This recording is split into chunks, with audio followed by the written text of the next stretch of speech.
as it is here. Caitlin Clark is scheduled to appear on NBC Sunday, March 29th as a special contributor for the network's Basketball Night in America pregame show. She'll provide commentary and analysis alongside Maria Taylor and NBA Hall of Famers Carmelo Anthony, Vince Carter, and T-Mac Tracy McGrady. This will be for the New York Knicks versus Shai Gilgeous-Alexander and the Oklahoma City. 3 NBA Hall of Famers walk into a pregame show.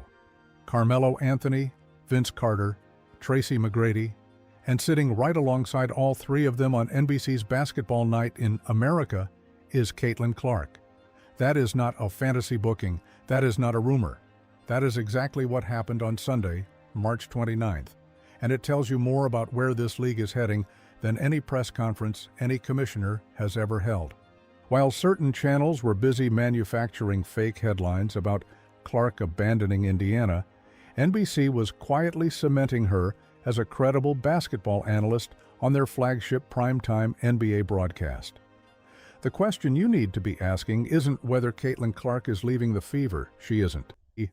The question is what it means when the biggest broadcast network in America decides she belongs in the same analytical conversation as 3 of the greatest players ever to touch a basketball.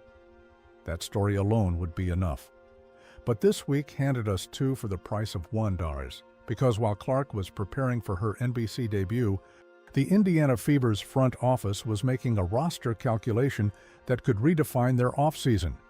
And it directly affects the player their fan base adopted as Caitlin's enforcer, the blonde bomber herself, Sophie Cunningham. If you've been following the expansion draft situation closely, you already know this is about to get uncomfortable. Hit that like button right now, because we're going to break down both stories completely, the NBC takeover and the expansion draft math that most channels either don't understand or won't explain honestly. Let's start with the fabrication, because it deserves to be dismantled before we get to the real news. The claim circulating that Caitlin Clark officially confirmed she is leaving the Indiana Fever has no factual basis. There is no statement. There is no press conference. There is no credible reporting from any legitimate outlet supporting that narrative. It is a manufactured headline designed to exploit fan anxiety and generate clicks. Crying press conference images paired with inflammatory text is a formula this corner of the internet uses regularly, and recognizing that pattern is exactly how you protect yourself from wasting energy on content that doesn't respect your intelligence. What actually happened this week is a far better story than anything those channels cooked up, and we're going to give it to you straight. Now, the NBC story.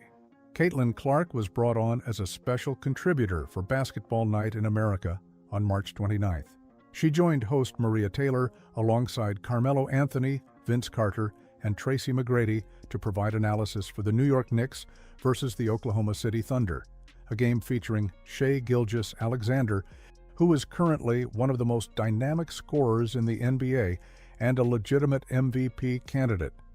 NBC didn't assign her to a soft matchup or a filler broadcast. They put her on a premium game with playoff implications, sitting next to 3 Hall of Famers who collectively own multiple scoring titles, championship appearances, and all-star selections measured in the dozens. Think about what that selection process actually looks like from NBC's side. Their producers have an enormous roster of talent they can deploy for any given pregame show. They chose Clark because they made a business calculation that she delivers both credibility and ratings in a basketball-obsessed audience that extends far beyond the WNBA's traditional viewer base. This is the same network that committed $2.5 billion to WNBA broadcasting rights. That investment doesn't happen unless the people writing the checks believe Clark's presence moves numbers across all their basketball programming, not just WNBA games. The Basketball Night in America appearance is the activation of that belief. What makes this particularly striking is the context surrounding it. Clark's own head coach, Stephanie White, was occupied doing NCAA women's basketball commentary during the stretch of the offseason. The player was on an NBA primetime broadcast while her coach was working college games. That contrast isn't a criticism of white. NCAA commentary during the offseason is completely normal. But it does crystallize something important about the parallel trajectories happening within and around the Indiana Fever right now. Clark's brand is operating on a track that the sport has never seen before, expanding into spaces that WNBA players simply haven't occupied at this level. Her appeal has always straddled multiple audiences simultaneously. She brought casual sports fans into arenas who had never attended a WNBA game. She drove college basketball's crossover audience into the professional league. She generated a new category of younger viewers who found the game through her specifically. NBC absorbed all of that data and decided the logical next step was to build her as a recognizable, analytical voice across basketball in general, not just contained to WNBA broadcasts. The March 29th appearance is the opening chapter of that strategy, not the conclusion. Let's get into it. All right. So we got the Caitlin Clark takeover going down, and we also have news on Sophie Cunningham. Now, I put out to you guys that Sophie Cunningham is not going to be protected by the Indiana Fever. I believe the 5 players that will be protected will be Caitlin Clark, Aaliyah Boston, Lexi Hall, who's a protected free agent, Kelsey Mitchell, and Mikayla Timpson. Those will be the 5 protected players that I believe the Indiana Fever are going to keep. Now, before you all get Now let's get to the story that's generating the most anxiety among Indiana's fan base, and it has nothing to do with anything Clark is doing. It involves a decision being made without her, about a player who defined herself by protecting her. The WNBA's expansion draft rules for the Toronto Tempo and the Portland Fire were officially revealed on March 25th. Every existing team gets to protect exactly 5 players from being selected by the 2 new franchises. For the Indiana Fever, 4 of those 5 spots are essentially automatic decisions. Caitlin Clark is protected. Aaliyah Boston is protected. Kelsey Mitchell is protected. Lexi Hall is protected. Those 4 names are untouchable. No front office with any functional understanding of roster construction leaves any of them exposed. The entire debate, the anxiety, the social media arguments, all of it collapses around a single question. Who gets that 5th spot? And the 5th spot is a choice between Sophie Cunningham and Mikayla Timpson. If you were watching the Fever last season with any investment at all, you know exactly who Sophie Cunningham is and why that choice hurts. She became one of the most beloved players to wear Indiana blue in recent memory, and she did it the hard way, through pure physical commitment to her teammate. When the Connecticut Sun targeted Caitlin Clark in the playoffs, when the physicality crossed from competitive into something more deliberate, Sophie Cunningham was the player who stepped in. She absorbed contact, she got in faces, she refused to let the league's most important player absorb punishment without consequences. The Fever's fan base saw that and claimed her immediately. The blonde bomber wasn't just a role player after that series, she was a symbol of everything Indiana wanted to be as a team. But here is where the business of professional basketball becomes genuinely ruthless. Sophie Cunningham is 29 years old. She is an unrestricted free agent this offseason. Those 2 facts, combined with a specific rule buried inside the expansion draft framework, completely reframe the entire conversation about whether protecting her makes any practical sense at all. Here is the rule that most casual observers have missed. Toronto and Portland are not each allowed 1 unrestricted free agent selection. They are collectively allowed 1 unrestricted free agent selection across the entire draft combined. There are over 100 veteran unrestricted free agents entering the expansion draft pool. 100-plus players competing for a single selection slot shared between 2 new franchises trying to build complete rosters from scratch. The mathematical probability that either Toronto or Portland burns their single unrestricted free agent pick on a 29-year-old role player, even one as valued and proven as Sophie Cunningham, is genuinely low. Expansion teams aren't selecting based on emotional attachment to players they've never coached. They're selecting based on contract value, age curves, and positional need. They are looking for young players with upside locked into affordable deals, or established stars they can build a franchise identity around. Cunningham is neither of those things in the context of a brand new organization assembling its first ever roster. Mikayla Timpson is a completely different equation. She is still under contract with the Indiana Fever. She is a young player with legitimate developmental upside who showed real potential as a rookie in 2025. If Indiana leaves Timpson unprotected, she gets selected. There is no uncertainty in that sentence. Any expansion front office sees a young player on a locked rookie deal with room to grow and takes her immediately. That is free franchise building value that doesn't require spending the rare unrestricted free agent pick at all. So Indiana's actual calculation isn't whether they value Sophie more than Timpson as a basketball player. The real question is whether using that fifth protection spot on Sophie changes her outcome at all. And when you walk through the logic carefully, the uncomfortable answer is no. It probably doesn't. Even if Indiana dedicates that fifth spot to Sophie Cunningham, she still enters free agency as an unrestricted player at the end of the process. The protection only prevents Toronto and Portland from drafting her. It does not lock her into Indiana. It does not give the Fever any matching rights. It does not create any contractual obligation on her side whatsoever. She walks off that protected list and directly onto the open market, available to any team that wants to make an offer.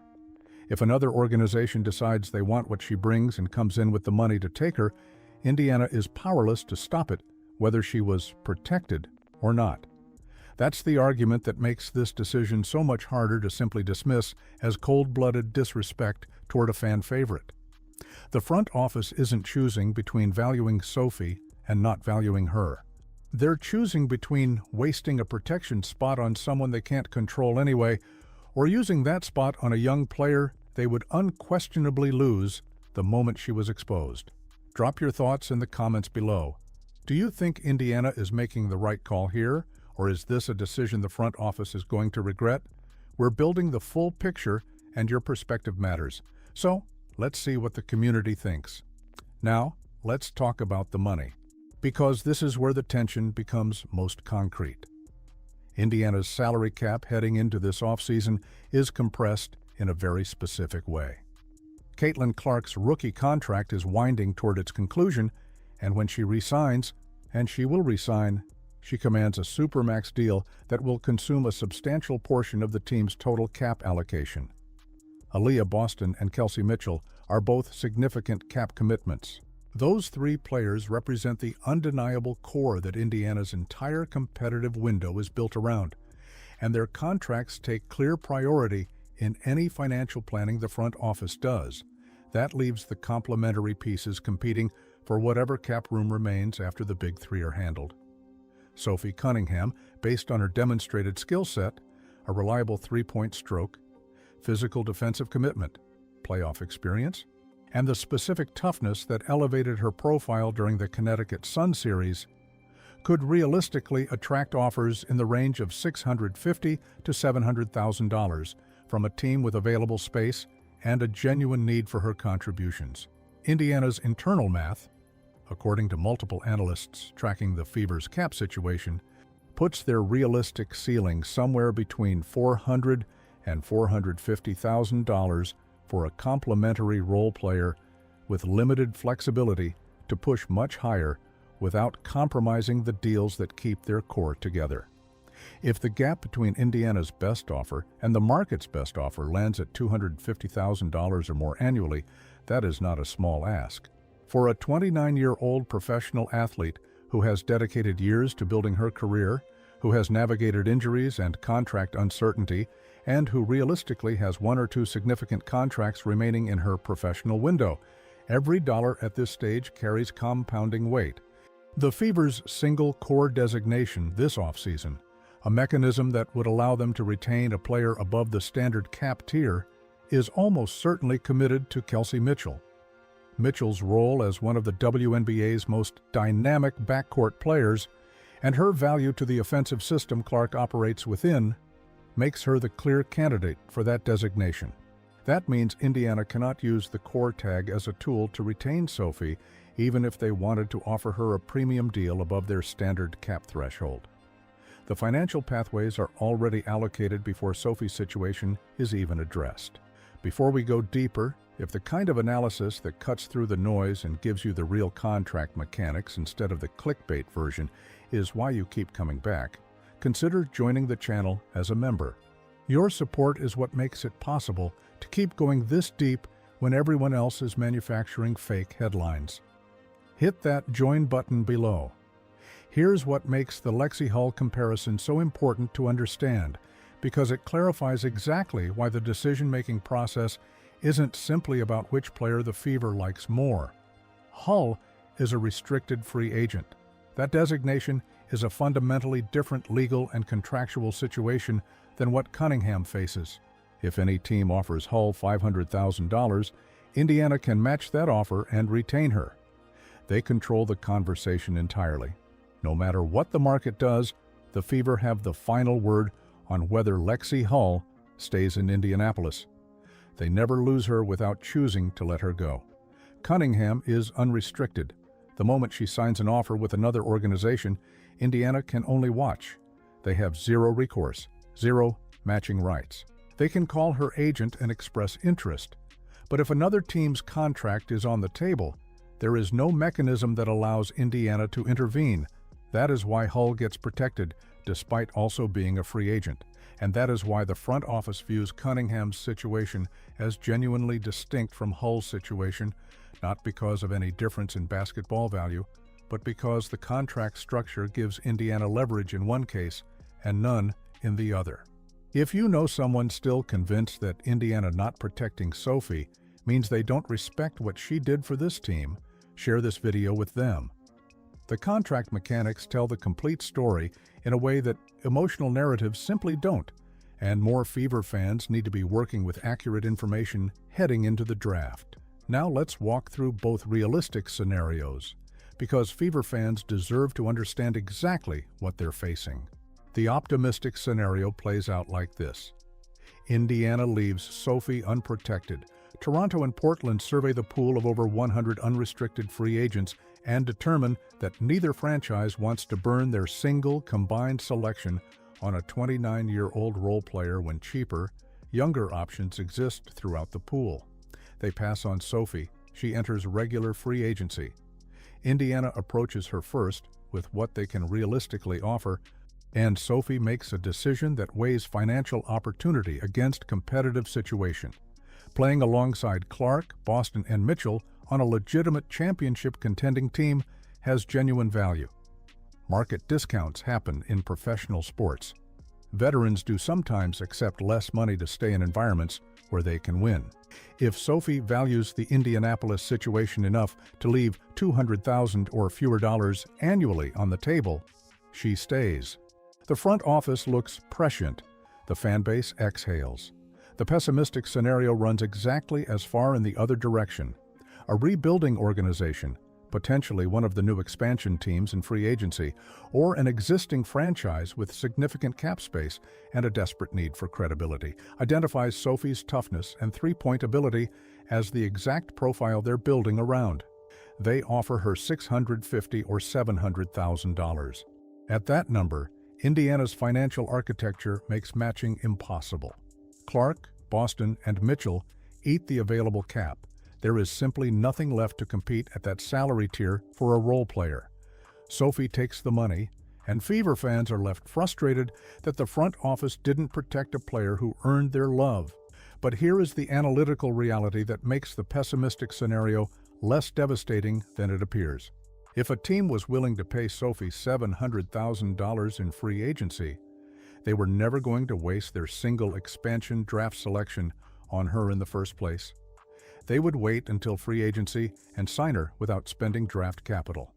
The expansion draft pick has value precisely because it can force a team to surrender a player they want to keep. Sophie's unrestricted status means Indiana can't keep her against a superior offer regardless, so the expansion pick provides no leverage over a team with serious financial interest. Protecting her would be spending a roster spot to prevent something that would happen anyway, through a completely separate mechanism. What this situation exposes, beyond the specific Sophie Cunningham decision, is the structural tension running through the entire WNBA as its revenue grows faster than its compensation framework. The league's salary cap forces teams to make zero-sum choices on a regular basis. Even the best-run franchises, with the deepest fan bases and the most marketable rosters, are constantly releasing valued contributors because the arithmetic simply won't accommodate everyone. Sophie Cunningham's situation isn't unique to Indiana. It's a league-wide symptom playing out on the roster that happens to have the most visibility. The CBA negotiations now on the horizon will determine whether this kind of impossible math becomes less common. Players have been vocal about the gap between the revenue growth driven significantly by Clark's arrival and NBC's broadcast investment, and the salaries available to the vast majority of roster contributors who make that product watchable. If the next CBA produces meaningful cap increases, teams gain the flexibility to retain players like Sophie without forcing zero-sum choices. If negotiations stall or get contentious, this same dynamic repeats across every expansion cycle and free agency period for years to come. Meanwhile, Caitlin Clark is sitting across from scouting breakdowns of Shai Gilgeous-Alexander, preparing NBA analysis for a national broadcast. The expansion draft is weeks away. Sophie Cunningham's name will not appear on Indiana's protected list, and when that confirmation lands, it will generate exactly the kind of reaction that doesn't account for contract mechanics or market probability. Watch for two things over the next several weeks. First, whether either expansion franchise makes any public-facing moves suggesting they're prioritizing unrestricted veteran talent in their selection strategy. That would materially shift the probability calculus. Second, whether any reporting surfaces about Sophie's camp and the Fever's front office having early off-season conversations. Both developments will tell you more about where this ends up than any protected list announcement ever could.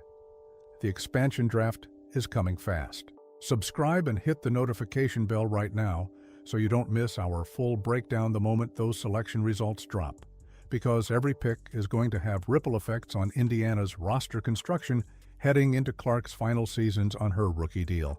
And if you've been sitting on the fence about the Sophie decision, drop your take in the comments. Should she stay at a discount or take the biggest contract available? This community has been ahead of this story from the beginning. Let's keep the conversation going.